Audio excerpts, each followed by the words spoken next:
This is an I Am Listening original podcast. I think that localism, people bandy that word around, but I think having services delivered by people and councils at the lowest level who really do know their communities inside out is absolutely key. Yeah, I think we need to rebalance, and I think devolution has got a long way to come.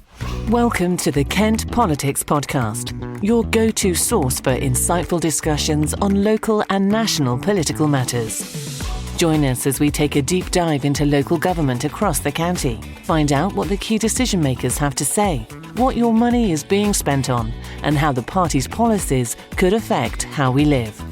Plus, don't miss our regular feature, Westminster Watch, where we dissect the latest developments and decisions shaping the political landscape in the heart of the UK's capital. Engage with us as we delve into the issues that matter to you and explore the dynamic world of politics from a Kent perspective. In the week, Medway schools are set to abandon single-sex status. A former policeman was banned for life, and we've revealed the true cost of special needs education. My name is Simon Finlay, local democracy reporter covering Kent County Council, and I'm joined by Robert Boddy, who looks after Medway Council. Hello. And Dan Esson, who covers the district and borough councils. Hello.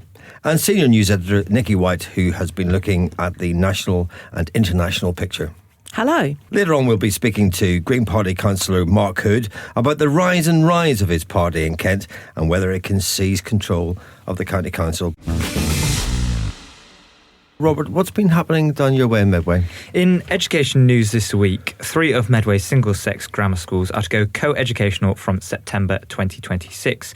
The plans were first floated in April 2022, with it to come into effect from September this year. But the Department for Education intervened in 2023 and put it on hold. In April this year, it went to the South East Advisory Board, who decided they couldn't make a decision, so passed it to the Minister for Education, who has now given the go-ahead. So which schools are going to be affected by this?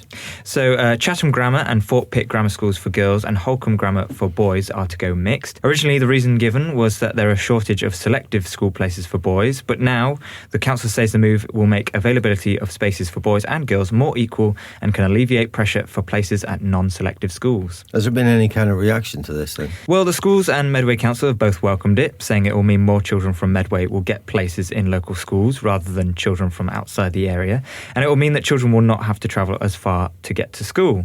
However, Kent education expert Peter Reid says he's not seen much from parents who will actually be affected by this change, saying they haven't driven this move and don't seem that bothered either way by it. He says he's not for or against it and agrees it will alleviate pressure on non-selective schools, but he says there are bigger issues in education at the moment, so it seemed a strange priority. Dan, what have you been looking at this week? I've actually taken a brief holiday from the world of local government to over to the world of police misconduct in Maidstone, where I covered an accelerated hearing into the life and times of former Kent police officer Thomas Smith, who would have been dismissed at the meeting I was at last week had he not already resigned and been to prison. Okay, so what does this guy do then? So in December and January last year, the then PC Smith, who was an officer of 8 years, was caught speeding along the A20, presumably near London, because it was the Met who spoke to him. They caught him 4 times. One time he admitted, the later 3 of them, when Met police officers confronted him about it, he said that wasn't him, that his car must have been cloned, which when people make a copy of your number plate and put it onto a similar looking car. And also then went and put stickers on his own number plate so that it didn't look like the one that was caught flooring it on CCTV. He maintained that facade for a little while, but then the police say they were informed of the truth by anonymous intelligence sources, which presumably other Kent officers telling on him, and the Met came and asked him and he fessed up. Okay, so what happened to him when he was found out? So despite obviously going to quite some effort to try and basically fabricate a narrative about him not being the one in control of the car at the time, he fessed up as soon as he was caught. He resigned from his position as a police officer pretty quickly, and he ended up securing himself a tidy 8-month prison sentence, which I believe he's now been released from.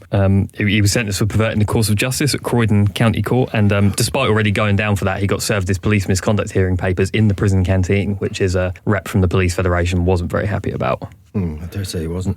So what did Kent Police find, and what did he have to say for himself in defence? Well, he didn't attend the misconduct hearing himself, and he said through his representative from the Federation that he chose not to attend because he knew exactly what was going to happen, was that he was found guilty, and that's, he was correct in predicting that. In his statement, he said he was a good officer of 8 years service who'd only made one very bad decision, and in that 8 years he said he'd never taken a sick day, so when he was caught speeding, part of the reason he was speeding is because he was late and wanted to protect his 100% attendance record. But the Chief Constable of Kent Police, Tim Smith, gave this pretty short shrift and said that the public would take an extremely dim view of what he did. And if he hadn't already resigned himself and gone to prison, that he would have been sacked that very day, and he's been permanently banned from serving for a copper ever again. Interesting. What's going down at County Hall, Simon? We ran a story this week which related to the cost to the taxpayer of special educational needs in Kent. New figures contained in a report to the scrutiny committee at Kent County Council has revealed the price tag is rising rapidly as the number of children requiring help grows as well. And this is particularly so in the high needs block. For instance, one state pupil being educated in a private setting costs the taxpayers nearly £50,000 each, and this is contributing to a £46 million overspend year on year. What effect is this having on the council? Well, it's piling on enormous pressure to KCC, which must provide special education services by law, but its funding nowhere near covers what it needs to spend to provide it. So, by way of example, the figures I've seen show that high needs pupil in a maintained school costs about $24,000. That's a state school, compared to, and that's in 24-25, compared to about $20,000 4 years ago. So that's 17.5% up. But if you send the same child to a private school, it now costs $49,259 this year. And next, compared to 43,734 4 years ago. So there's a significant increases. And the number of kids who require what they call HNB, high needs block education, has also grown considerably as well. And this means that the higher needs budget for 24-25 is 342 million, but the cost of it is going to be 389 million. So that's where the £46 million figure comes from.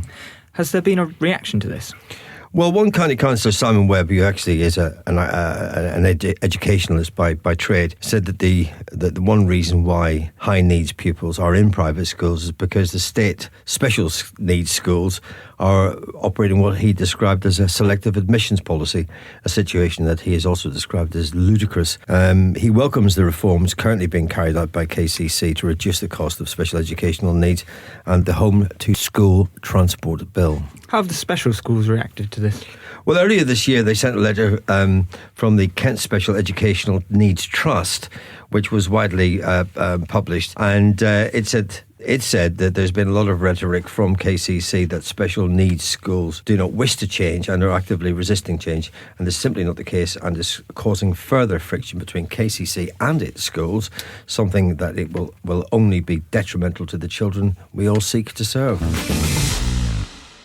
Nikki, what's caught your eye up in Westminster? OK, well, we've got a new Tory party leader, and Kemi Badenoch took to the floor at Westminster this week for her first PMQs as leader of the opposition. She certainly didn't ease herself in gently. She robustly confronted Sir Keir Starmer and Rachel Reeves on their budget, and also challenged the Prime Minister over his relationship with President-elect Trump, and she's refusing to mince her words. It felt like she was setting the tone for the months ahead, and if that's the case, Labour certainly won't be getting an easy ride. So sat not too far away from her were Faversham and Mid-Kent MP Helen Whately, who she's now the Shadow Secretary of State for Work and Pensions, and also Sevenoaks MP Laura Trott, who's been appointed Shadow Education Secretary. Both of those had supported Kemi throughout her leadership campaign and perhaps understandably were rewarded for that loyalty. Helen said it was an honour to be appointed to the post. She said the Tories are the party of work and aspiration, and that now more than ever our country needs everyone to unleash their potential, and I'll work hard to hold this Labour government to account.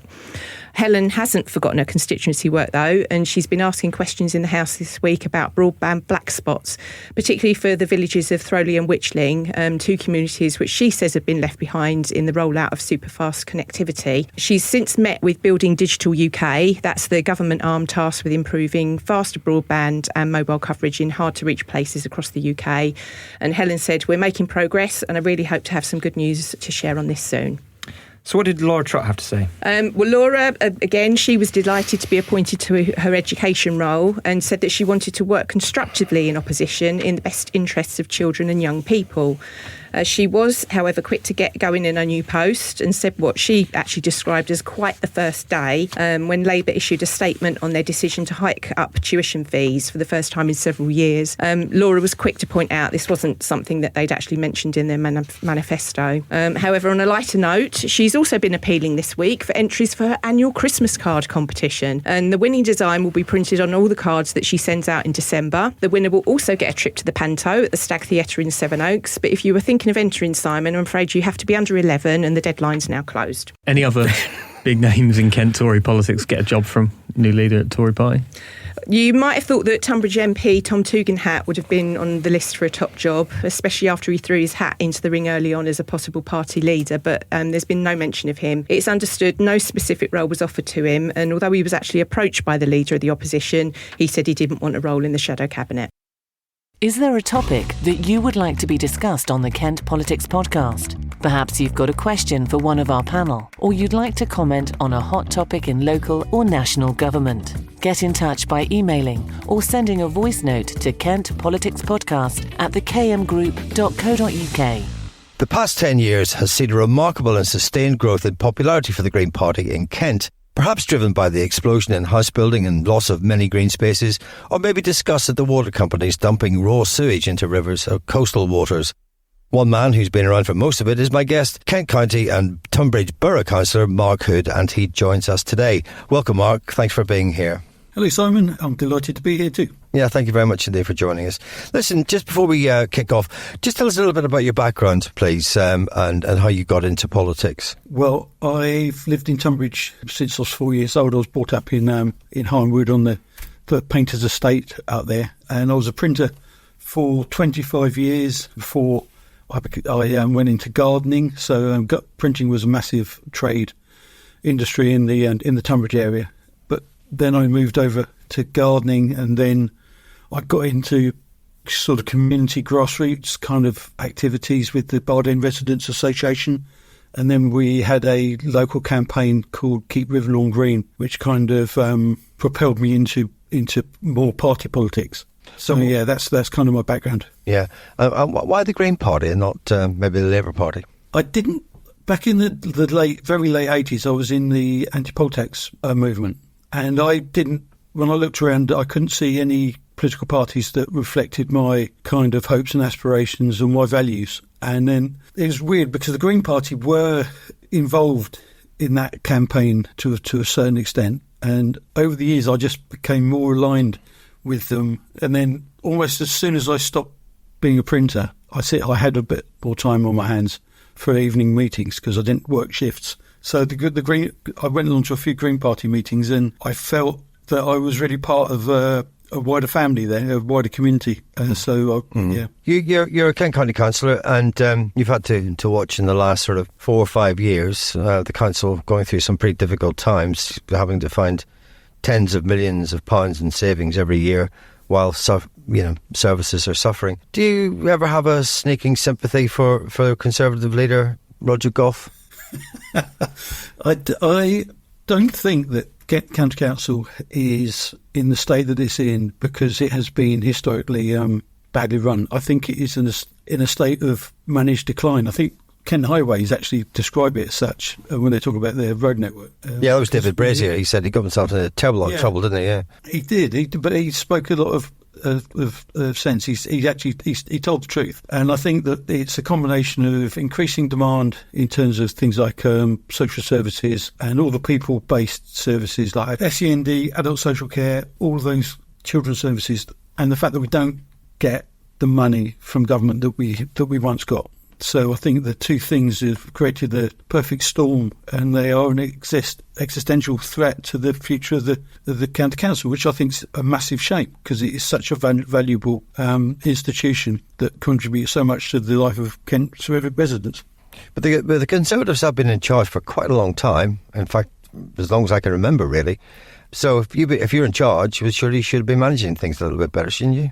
You can always do things better. You can always manage things in different ways. I think the fact that the council is committed to commission services instead of running things itself, that's a huge problem. And the Conservatives are entirely culpable for what's happened because they've been in charge at the government level in Westminster as well as at County Hall. So yeah, they're certainly at fault for the predicament that we find ourselves in entirely. What do you think governments, I mean, not just this government, but the last government, have been so reluctant to fund local authorities, or do you think they're still fat to trim at KCC? I think that the County Council has been, it's been cut to the bone, so there's certainly no fat there. I think that successive governments have held local government in pretty much contempt. I think that there's a we know best attitude which still pervades.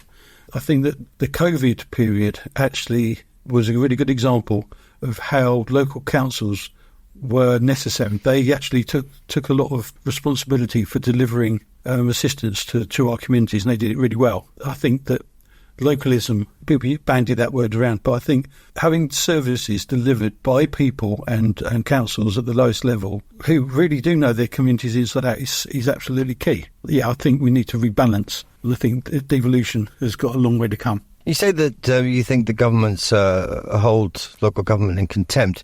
Well, if they hold them in contempt and clearly think that they could do it better, why aren't they doing it better, and why aren't they doing it themselves rather than just let sort of councils go to the wall? Well, I think that they are to a certain extent. I think they micromanage every time a council will bid for funding. It comes with loads of caveats about you can only look at the bus service improvement plan funding. That we are told in huge detail what we can and can't spend that money on, and that extends to lots of other areas of expenditure too. So what we would like to see is a proper devolution, which wouldn't include having an elected mayor, because we think that actually concentrates power in the hands of one person, and that is exactly the opposite way that we would like to see things evolve. Yeah. And then a county the size of Kent would be able to control a budget the size of a government department. 1.9 million people live. That's a small country, really, isn't it? Northern Ireland. Same size. Same size, yeah. So we would like to see a bit more ambition. And, we've got unique challenges, but give us the responsibility. Do you think that central government, is just a little bit afraid of taking that plunge, or it's just the way things are at the minute, they just can't be bothered, or they haven't got the scope to take it on, that level of change? Well, they are empowering regions, aren't they? They've empowered Andy Burnham in Manchester to take these steps. So I think there is an appetite. I think if you look at other peninsular counties like Cornwall, where they've been given devolved powers, so they've set up Transport for Cornwall, which works really effectively. I think that if they are serious about it, I mean, Angela Rayner at the Local Government Association the other day made a very impressive speech, apparently, saying that there was a change in attitude. And I hope that is the case. We've got elections coming up in May. What are the big issues that the Green Party will be fighting that election on next year? I think the biggest challenges we're going to have actually relate to the survival of the council. For KCC, they relate to all the things that are important to us, like making sure that that we can keep the council intact, so we can continue to deliver adult social care, SEND, transport to school, because we're concerned about the Kent Travel Saver and how sustainable that is going forward. And obviously, if you've got a selective education system, we need to be able to make sure that children are able to get to the school of their choice. Mm-hmm. So these things, and there's a lot of things that the council delivers which are additional. They're not core things, but they are beneficial to the people of Kent. And I don't think a lot of people realise just how much is going on in terms of social prescribing and all that kind of thing behind the scenes. Okay. Do you think that the Green Party can be the biggest party of the opposition parties currently? And do you think that the opposition parties can get enough to get a majority and dethrone the Conservatives at County Hall? I can't see any reason why the Green Party can't be the biggest party in Kent. When you look at what's happening, you've got the Labour Party look like they're going to be a one-term administration because they haven't got the ambition to create and sustain the change that they've promised everybody that they would deliver. The Labour Party, with that issue of the Conservative Party, have got the problem where their electorate has been split by Reform suddenly turning up and stealing their clothes. So I think that's a big issue. So I can see that right of centre, the vote being split, and I think the Green Party are well trusted in our communities. I think we've got people see us, they know that we're authentic, they know that we're absolutely embedded in our communities. They see us little picking, they see us stewarding at events, and they know that when we're not in power, we hold the administrations to account, and when we are in power, we deliver. So I think, yeah. So you think Reform UK could be the sort of kingmakers in that respect? I can't see them being kingmakers. I think they have the potential to lock both themselves and the Conservatives out of power. I don't think Kent is a natural home for Reform at all. I think Kent's a tolerant community.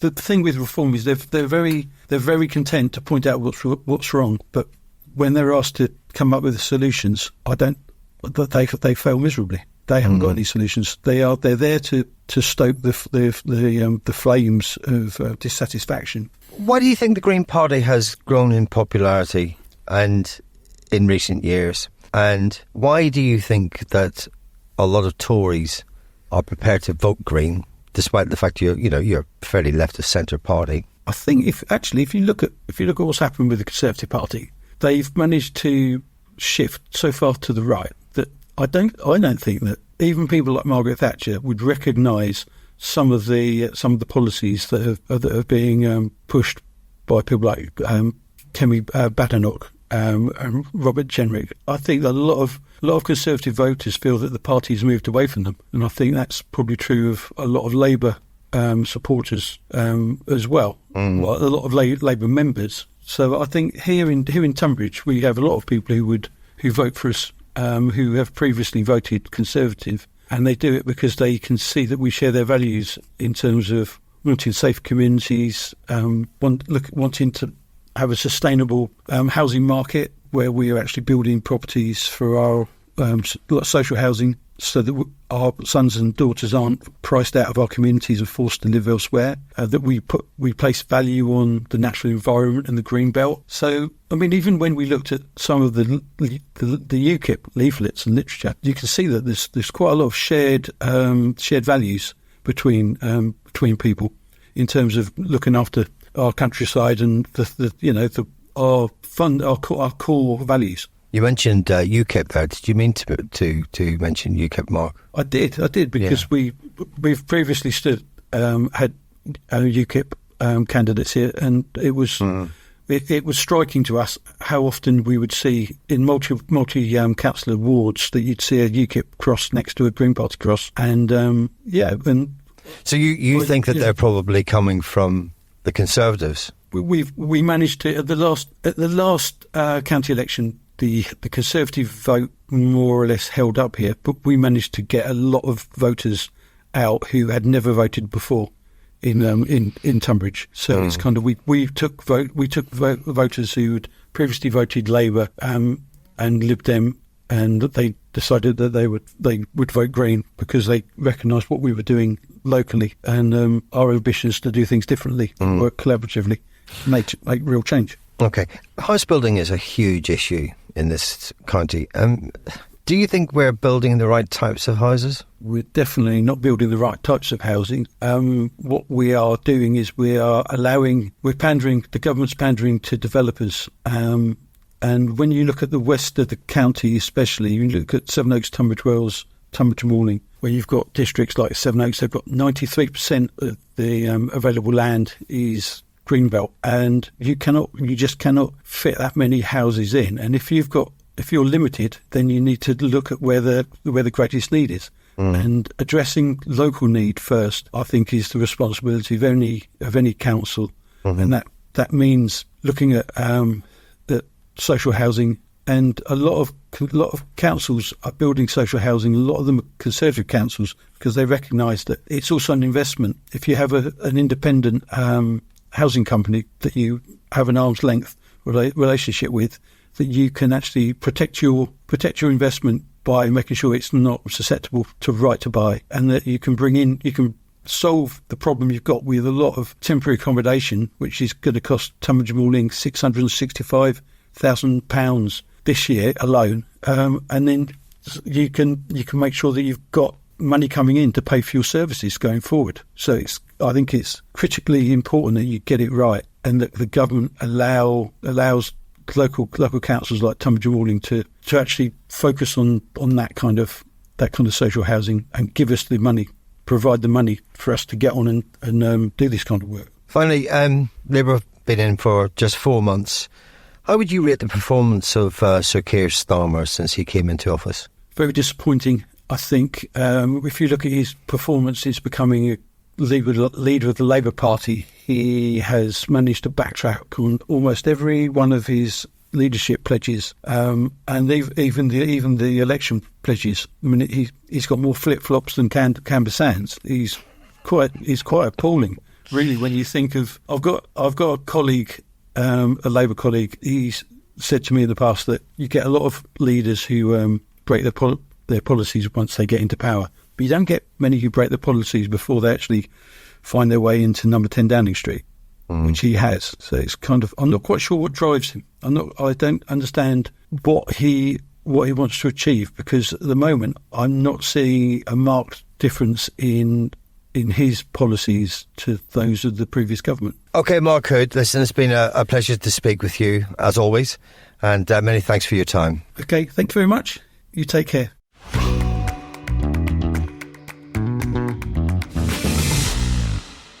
The election of Kemi Badenoch as the leader of the Conservative Party has been somewhat eclipsed by the United States playing its trump card and emphatically electing the Donald. What about Kemi Badenoch then, Nikki?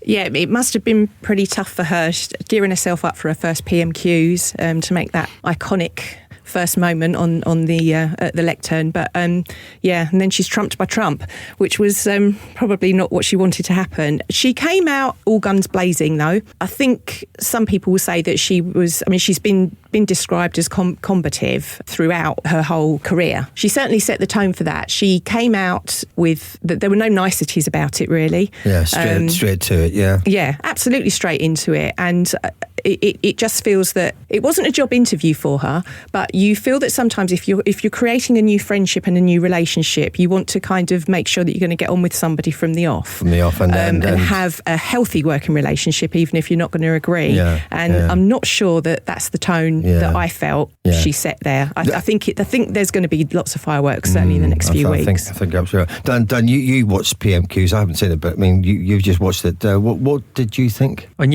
she obviously, like Nikki said, she put in quite an aggressive performance to start with, which I think is probably what most people expect. I don't think that's necessarily a bad thing. They ostensibly represent different parties with completely competing worldviews. It's sometimes a bit sickening when they're all a bit too chummy with each other at PMQs. But she, a lot of it was what you might describe as party political digs at each other. But there was some hints at policy issues of substance. Like, for example, she asked if Keir Starmer would reinitiate negotiations with Donald Trump when he takes office as president in the free trade agreement, which the Biden administration scrapped when it took office, which was being negotiated by the Tories with Donald Trump's government a few years ago. But for the most part, I think it set the tone that she will try and talk about policy issues, but for the most part, her function and what she seems to have set herself up to enjoy doing is forcing the government into answering or trying to make them answer awkward questions and grabbing headlines. But when you're the leader of basically a rump opposition, I guess that's pretty much the only thing you can do. Rob, we're talking a little earlier, and so just wondering about, will she last? I have to be honest, I don't think she'll be the candidate for the next election for the Tories. I mean, I could be wrong, stranger things have happened, but I think the leader of the opposition, particularly at this early stage, they can't really achieve that much. The government is new, they're making all the changes. Leader of the opposition kind of just has to sit there at the sidelines. And I think that will, particularly with Badenoch's aggressive style will rub people a lot in the wrong way. I wouldn't be surprised if she's quite quickly accused of being all talk and not much bite, because, to be fair to her, I don't think she can achieve much, but she will talk the big talk and people will say, well, we elected you to really stick it to Labour and they're still getting all their things through, so what are you doing? I mean, the Tory party has form on this. David Cameron was not elected in 1997 to face Tony Blair and eventually winning in 2010. There were several leaders before him, which some were knifed in the back and some weren't, but I think that's definitely coming down the track, and I think it's a case of one thing I have heard a lot said from reportedly said by Conservative MPs about Kemi Badenoch. It's two things. It's either she's exactly what we need, she's a straight talker, she gets right to the heart of it, and the other thing they say is, she was so rude to me, I'll never speak to her again. So, I mean, over the next few years, I think one of those two sides will definitely grow and one will diminish. I'll let listeners decide which one that will be. No, I think you're absolutely right. I think that she's entirely wrong for the position, apart from the fact that she's way too right-wing to ever be electable or to gain mass popularity, the sort of popularity you need in order to form a government. So I think she'll be toast within probably a couple of years, if not one. So we'll have to wait and see. We might have to eat our hat when Prime Minister Kemi Badenoch marches up to the dispatch box. Anyway, the other thing that happened this week, it was the election of a new president of the United States after what seems to be an absolute age of campaigning. But what does it kind of mean for Britain? Dan, you've been following this quite closely. Yeah, I think the most important thing of what it means for Britain and Europe more generally is basically around foreign and defence policy. It's no secret America is the most powerful state to have ever existed. It is basically a global hegemon, and Britain for many, many decades now has essentially been a provincial airstrip in a global American empire. Most of our foreign policy is completely dependent on America. And there's, for example, potentially quite a major decision facing America and Britain literally in the coming few weeks. The US-UK Mutual Defence Agreement from 1958, which makes Britain's nuclear deterrent explicitly interdependent on American technical input. We lease our missiles from them. They have a degree of oversight over our nuclear deterrent.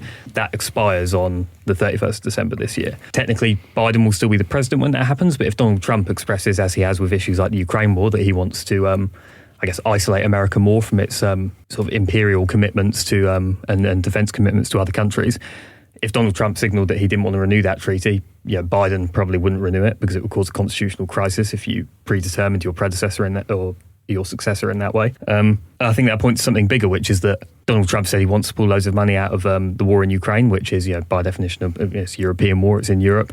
And it was him who led the withdrawal from Afghanistan of American soldiers. And basically, I would hope that politicians in the rest of the West realise that, you have to have an independent security and foreign policy, especially when it comes to things like nuclear deterrence. The question is whether or not politicians in countries like Britain or France or Germany have the political will to realise that, when for decades they've essentially been completely dependent on NATO and American patronage. Okay, folks, that's your lot for this week. Thanks to Nikki, Rob and Dan and our special guest Mark Hood.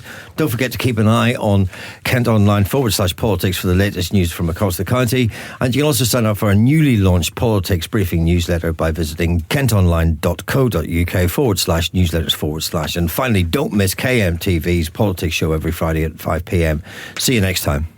Thanks for listening to the Kent Politics Podcast. Don't forget to check out stories throughout the week on the politics page of Kent Online. And you can watch the Kent Politics Show with Rob Bailey on KMTV every Friday at 5 p.m. or on demand at kmtv.co.uk. This has been an I Am Listening original podcast. For more information, head over to our website, im-listening.co.uk.